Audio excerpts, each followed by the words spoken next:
How do? Been a while, guys. There's the main man, Stephen. So today, we're going to talk about the invasion. That'll have triggered some people already.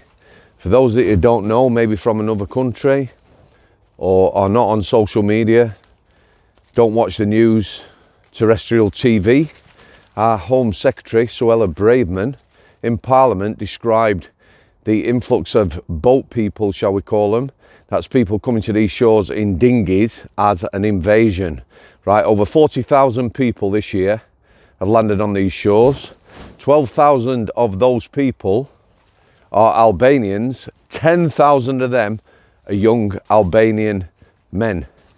The Albanians, if you don't know, go on YouTube, have a look, are ruthless as criminals, criminal underworld. They are now working for the cartels. The cartels are employing them because they are ruthless and they get the job done. So somebody asked me, are there consequences for this country? Of course there's consequences. Anybody that thinks that everyone's come here, you know, is a good person, just wants a better future, or they perhaps want a better future, they'll get one as well, is naive to say the least. So politicians, let's talk about politicians first. Yeah, some, you know, are saying, yeah, we need to address this. Other people are saying, no, welcome everyone.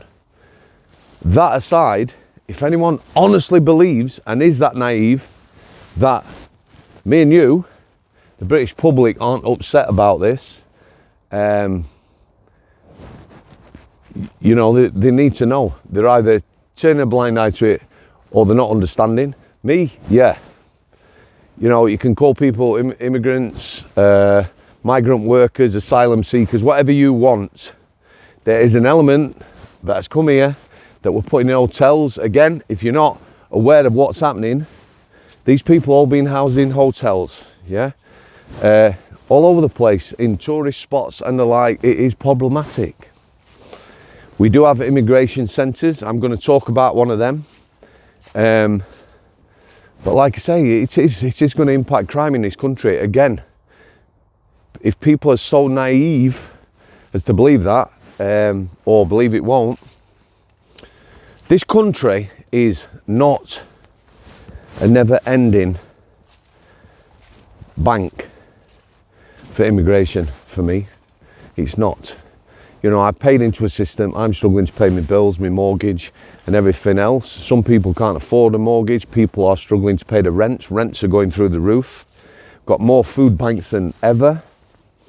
It's tough times. You know, it's worrying. What is it? 7 million a day now it's costing to house people in hotels. Now, I like stopping in hotels. I remember when my first book come out, 2018, beautiful up here. I'll give you a show while I'm talking. Wintering. I went down London for 3 days. Stopped in a Premier Lodge. I think it was a Premier Lodge. It was a budget hotel, but it was in London. I think it cost round about 900 quid for 3, or was it 4 days I was down there? Anyway, the point is, you take the cheapest hotel in this country, budget hotel, let's say it's £30 a night. It's more than that, but let's say it's 30. So one person for a week, for a month, 800 quid. It's like mortgage type money. Yeah, that's aside to the fringe benefits. You know, you're not buying food, cooking meals or anything like that. These things are being provided as well as money. There's homeless people in this country. People talk about homeless people, and rightly so. I've heard people who say all homeless people choose to be homeless, you know, addicts and that. They don't want bullshit. Some might. Most, I'll bet you not. And there's a lot of youngsters. You know, there's a lot of kids on the streets, ex-squaddies. You know, people who have fought for this country, been in the military, can't settle when they come back home, mental health issues, PTSD and the like, boom, on the streets. People are just coming and landing here, yeah, and these people aren't disheveled when you see them. You know, they're not dressed in rags or whatever. It's not just me saying this, you can say it. The media, mainstream media, papers and news, you know, Suella Braverman, ooh, an invasion. How wicked is she? She's a Nazi, she's a fascist and all this. People like myself who are thinking there's something deeply wrong here. Me, I've got two concerns. Yeah, I've got the criminal element who's coming. That is a lot of people. You know, if just a percentage of those people that have come here are criminals, yeah, it'll be the biggest criminal network in this country. Yeah, they're running drugs, Albanians, for the cartels. Seriously, this country's going to get flooded with drugs. I've talked about drugs plenty. And then the battling will start. Yeah, and like I said, these people are ruthless. You know, it won't be street fights with fists or knives. I've no doubt well, I'm sure you can imagine. Right, let's talk about the immigration centre I went to when I worked in the private sector. Harmondsworth. Harmonds Worth. Harmondsworth. Yeah, I'll just call it a detention centre. London Way, Gatwick Airport. It was a shithole, yes it was. It was like an open prison with a bit more security. The staff who worked there, who I met, dangerous job, very dangerous. The problem with London is it's very expensive to live down there. So prison officers have always had a problem. Their wage comes nowhere near providing unless you've lived there forever. So they have what is called London waiting. So a prison officer in London might get 3 or 4 grand more than I used to get to cover the cost of living. It would nowhere near cover that. Everyone who worked in the detention centre, as it were, was paid as a senior officer, a manager, the next step up from a prison officer, to make amends for the high cost. They struggled with staffing. So let's talk about the lad we took there.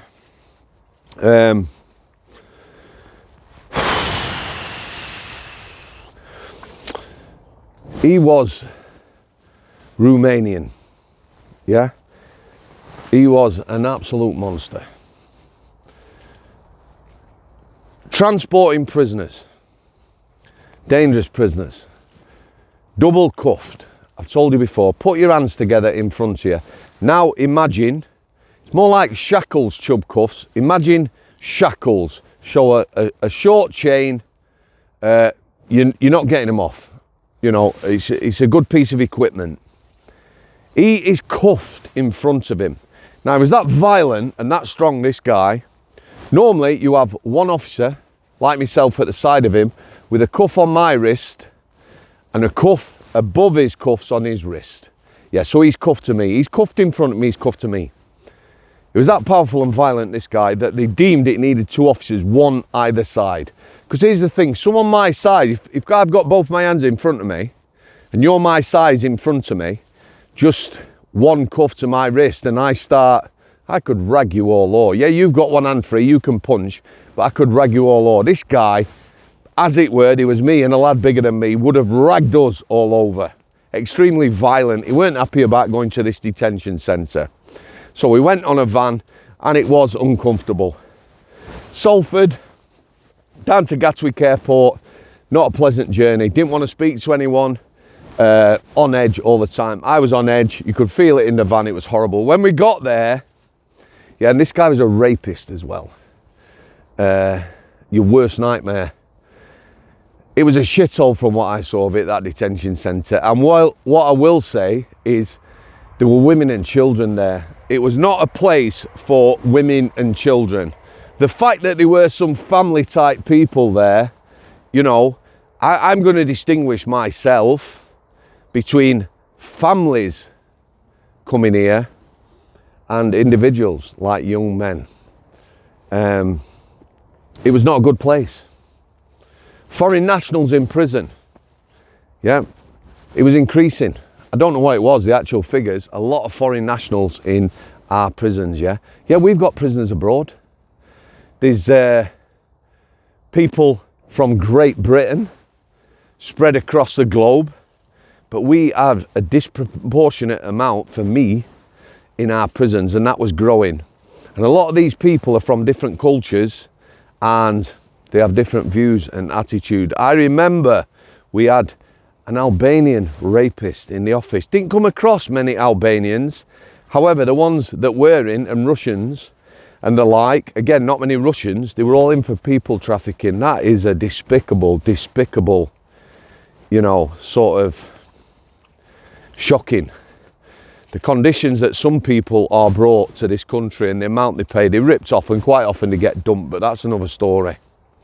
So this Albanian is in the office. My senior officer is interviewing me at night. Everyone's locked up. He's on the remand wing, yeah? Because the jail was full, literally. So our senior officer was trying to sign him up on the numbers because he was a rapist. That means on the numbers, you sign up, you go on a compact, you go in a separate location, vulnerable prisoner wing. And he weren't having none of it. The SO's explaining to him, you'll be at risk on here if people find out you're a rapist. He says, I'm not a rapist. He says, you've been convicted of rape. So this guy says to my senior officer in broken English, let me explain. If I want a woman and that woman doesn't want me, I'll take her. No such thing as rape. My senior officer came straight over the desk. Ended up in a restraint. The senior officer, well, if I said he would have killed him, probably not killed him, but quite possibly, we could have all been in trouble. Deportation from UK prisons. Another tough one for prison officers. These lads would be in, they would finish their sentence, they would come to me on K-Wing with a letter, I'm out today. They did, they had a release date and they had a piece of paper with that release date on. So I'd be like, right, here's the thing. You're here illegally, you are going to be deported. Yeah, so we can keep you at the prison, and this is a bad thing, for a period of time. I couldn't tell them how long, a week, 2 weeks, who knows, until border force come, or someone decides it's time for them to go, usually to a detention centre. Some were taken straight to airports and the like to be deported. Some, believe it or not, were kept after time for 6 months and then released from Strangeways into Manchester. Yeah, they were due for deportation, 6 months in prison after their release date, and then they were released anyway. I never understood it. We had a foreign nationals officer who used to deal with these people. He would de-escalate. He would stop prison officers from being assaulted. He would explain things and try and keep these people up to date what was happening with them. We had one or two who played the mental health card. Because here's the thing, you're up for deportation and you come under the Mental Health Act, you know, start self-harming, someone puts you on a medication or whatever, then you can't deport anyone who comes under the mental health, mental illness umbrella. All very sordid. And final parting shot. I have a very good friend. He has a very good job. He's in a very senior position. And this is the reality of it, guys. So my friend, he's the nicest guy you could possibly meet. He's a family man. He has worked hard all his life. One of these hotels with these young men in is near him. Sam, you can't believe how the area has changed. It's somewhere he wanted to retire. He's got a lovely bungalow. He said it is frightening. He won't let the missus go shopping. It's down south, this, Devon, Cornwallish. It's changed the area. People feel unsafe. Crime has gone through the roof. Yeah, we've got crime in this country. We've got bad people. We've got rapists. We've got sex offenders. We've got everything.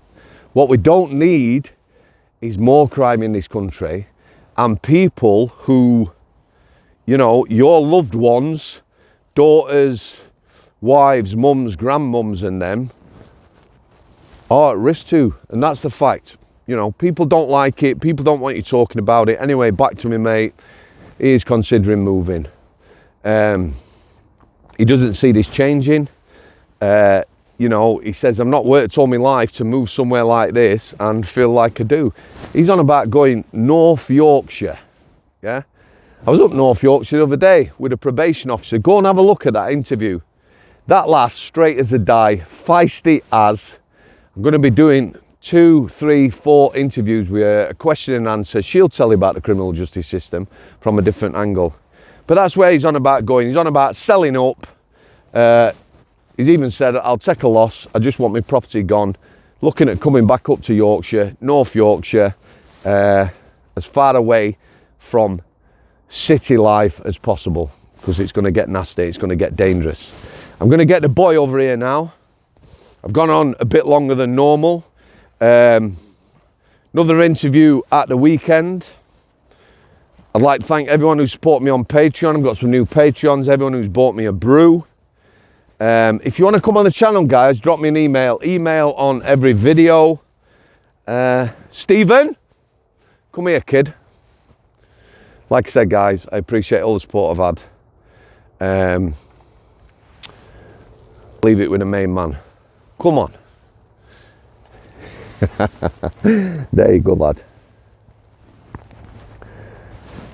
Take it easy, guys. Look after yourselves. Look after your loved ones. Thanks for coming. Al City.